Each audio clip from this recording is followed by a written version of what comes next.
We begin around 30,000 BC. The Earth is in its last ice age. The sea level is about 120 meters lower than current levels. The American continent is completely isolated by large glaciers. Yet, the first signs of human occupation are popping up everywhere. Tools, bones of hunted animals, and fires appear in various places on the continent. To this day, the origins of these early settlements remain a mystery, but a few theories are suggested. According to one theory, people from the Bay of Biscay would have followed the 5,000-kilometer ice field that crossed the Atlantic Ocean to reach the north of the American continent. But this hypothesis is controversial and undermined by recent genetic data which points to Asian origins of the first American settlements. Another theory contemplates that groups sailed along the Kelp Highway, a gigantic seaweed forest rich in fish that ran along the Pacific Rim from North Asia to America. As the Ice Age draws to a close, Beringia forms a land corridor that connects America with Asia. The climate is milder here. Local vegetation is suitable for large animals such as bison, caribou, and mammoths, attracting Siberian populations who are hunters. Further east, the melting of enormous ice caps opens a corridor towards the continent. Animals, followed by humans, gradually pour in, while the melting ice causes waters to rise. Beringia is flooded. The American continent is once again isolated. New nomadic populations spread across the continent who gather, fish, and hunt. The climate continues to warm up, which facilitates the domestication of plants endemic to the continent. Due to crossbreeding, American populations create and cultivate avocados, chili peppers, squash, corn, and even cassava. Ceramics appear, a very useful invention not only for storing crops but also for art. Meanwhile, animals such as the llama and guinea pigs are domesticated. Populations begin to settle, initially mainly on the central Mexican plateau and in the coastal areas along the Andes Mountains. Gradually, groups of populations begin to take shape and the first cultures appear. In the Atacama Desert, the Chinchorros are the first in the world to mummify their dead. A little further north, the Valdivia culture emerges. This is one of the first to produce ceramics in large quantities. In the Mississippi Basin are the Mound Builders, a group of nomadic peoples famous for the many large mounds they erect. Their chiefs meet regularly and trade develops throughout the region. In the south, the Carral civilization is the first to emerge on the continent. It brings together around 30 sites and population centers, including Carral, which is probably the first city on the continent. Pyramids, squares, as well as residential quarters are built there. This civilization is prosperous thanks to the irrigation system it develops, among other things.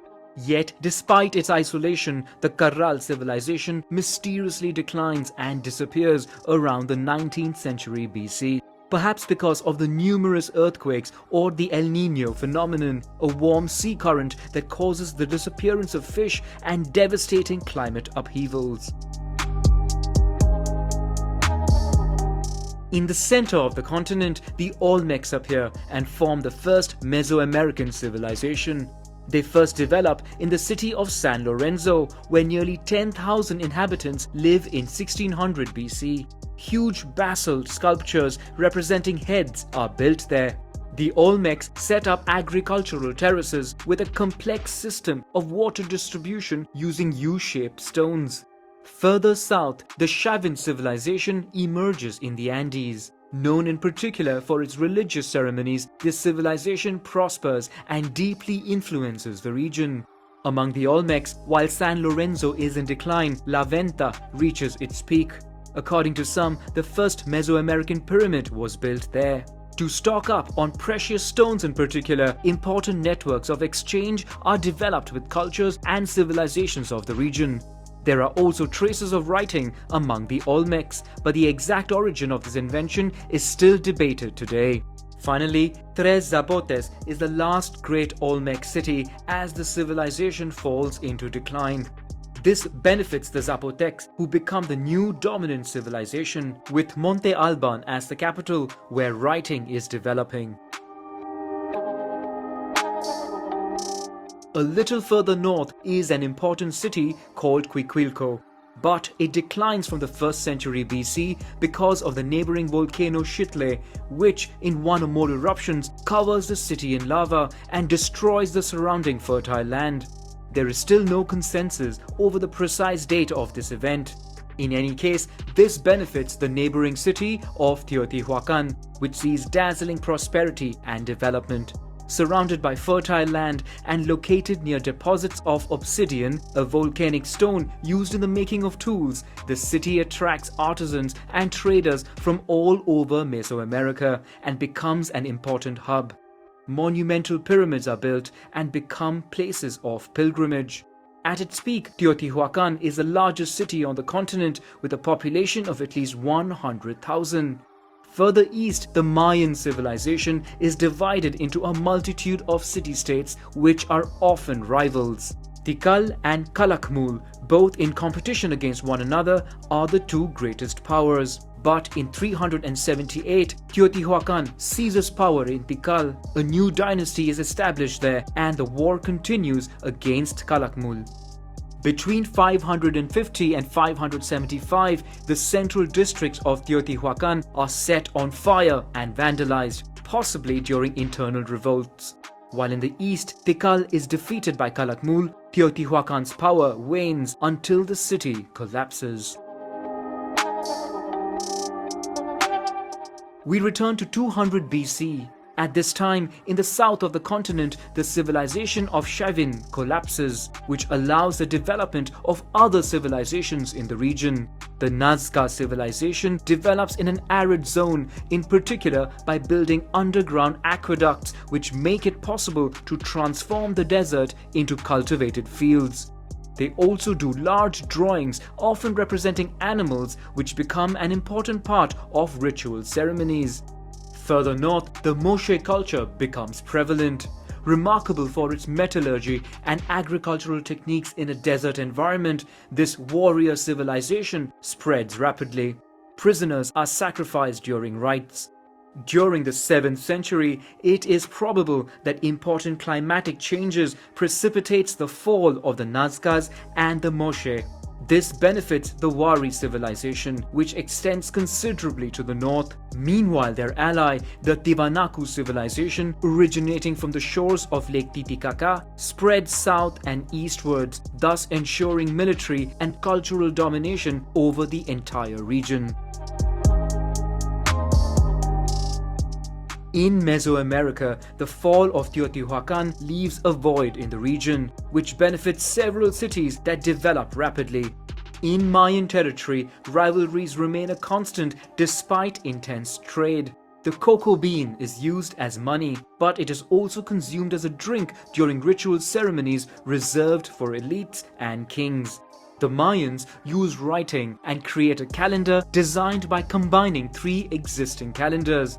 The long count calendar has a cycle of 5,125 years, with its first cycle ending in 2012.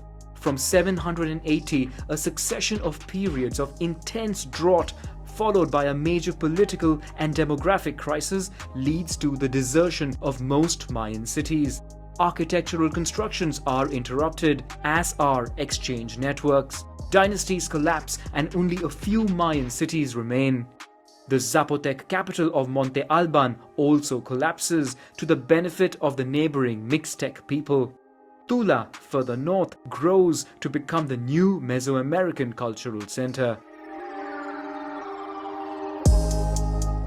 In the north of the continent, the development of intensive agriculture in the Mississippi River Basin spurs the growth of the so-called Mississippian cultures.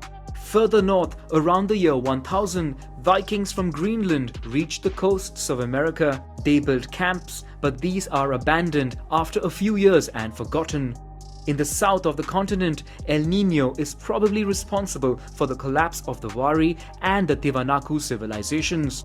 This benefits the kingdom of Timor, which quickly becomes the main center of the Andes with Chanchan as its capital, an immense city of approximately 20 square kilometers composed among others of the 10 fortified citadels corresponding to 10 kings. The Chimus dominate the region through war and impose their religious beliefs, including the sacrifice of children and llamas. Other peoples and civilizations develop in South America, notably the Muiscas in the north. They are renowned for covering their new leader in gold dust before he submerges himself in a sacred lake. Further south, the kingdom of Cuzco develops, where the Incas live. On a small island in Lake Texcoco, the Mexicas people live in the city of Mexico Tenochtitlan. In 1428, they ally with the neighboring city of Texcoco to destroy the powerful city of Azcapotzalco. Then Texcoco, Tenochtitlan, and Tlacopan unite and form the Triple Alliance. Tenochtitlan becomes the capital of the new Aztec Empire. All men receive military education. Considered to be invincible, their armies quickly conquer a large part of the Mesoamerican territory. Despite a certain unity and cohesion in the empire, the heavy taxes imposed on the subjugated provinces becomes the cause of frequent rebellion. In 1438, after pushing back an offensive in Cusco, Pachacuti becomes the new Inca emperor. Quickly, he begins an expansionist policy throughout the Andean area. The Incas operate mines and build bridges, dams and roads to link the entire empire to Cusco. The rapidly expanding capital grows to 60,000 to 100,000 inhabitants. The Inca territory is solidly organized in 4 quadrants, which conquer in the 4 directions. Complex irrigation networks are built to cultivate land, of which about a third is intended for the emperor and officials. In 1470, the Incas lay siege to their powerful rival Chanchan and cut their water supply. The city is defeated and the kingdom of Timor is annexed. Shortly after, Pachacuti dies. His heirs continue to extend the Inca territory considerably. Only the Chiriguanos in the southeast, and especially the Mapuches in the far south, resist brilliantly. The emperor then hears about mysterious explorers in the north of the empire. He sets out to find them, but contracts an unknown illness and quickly dies.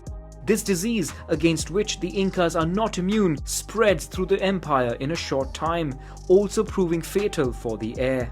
His death generates a war of succession. The Inca Empire is weakened from within, while on the coasts an external threat seems to be looming with the arrival of unknown navigators.